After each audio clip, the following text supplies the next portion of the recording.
ភេទជ្ជៈអាហារពេលព្រឹកសួស្តីតែជនទាំងអស់គ្នានេះគឺជាភេទជ្ជៈជំនួសអាហារគឺជាភេទជ្ជៈអាហារពេលព្រឹកចំពោះទឹកវិញពេលដែលយើងឆុងយើងដាក់200មីលីលីត្រកម្ដៅវិញគឺយើងដាក់60អង្សា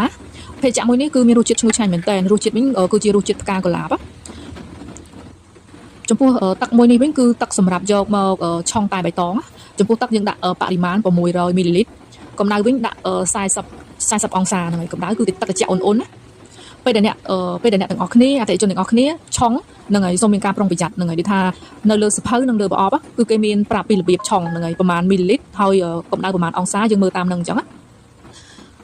មួយទៀតខ្ញុំសូមបញ្ជាក់ប្រាប់អតិថិជនទាំងអស់គ្នាអ្នកទាំងអស់គ្នាបានដឹងជៀសវាងការទិញចំរបស់ខ្លាំងៗហ្នឹងសូមមានការប្រុងប្រយ័ត្នឲ្យបានខ្ពស់ព្រោះអីនៅទីផ្សារខាងក្រៅដូចថាធាងចរាចរណ៍របស់ខ្លាំងៗមានច្រើនមែនតើជួនកាលប្រអប់ហើយនឹងការវិខ្ចប់ដូចគ្នាតែរបស់ខាងក្នុងខុសគ្នាអញ្ចឹងសូមអតិថិជនមានការប្រុងប្រយ័ត្នបានខ្ពស់ចំពោះផលិតផលដែលអតិថិជនទាំងអស់គ្នាទិញនៅខាងនាងខ្ញុំគឺផលិតផលសុទ្ធ 100% ផលិតផលចេញក្រុមហ៊ុនផ្ទាល់រីឯតម្លៃវិញខ្ញុំធានាជូនហ្នឹងហើយគឺតម្លៃល្អហ្នឹងហើយល្អចំពោះតែនេះវិញគឺយើងឆុងបែបអញ្ចឹងយើងចាក់ចូលទៅយើងកូរឲ្យម៉ត់ហ្នឹងហើយកូរឲ្យម៉ត់ព្រោះឯពេលដែលយើងចាក់ទៅរៀងកកដុំអញ្ចឹងយើងកូរឲ្យ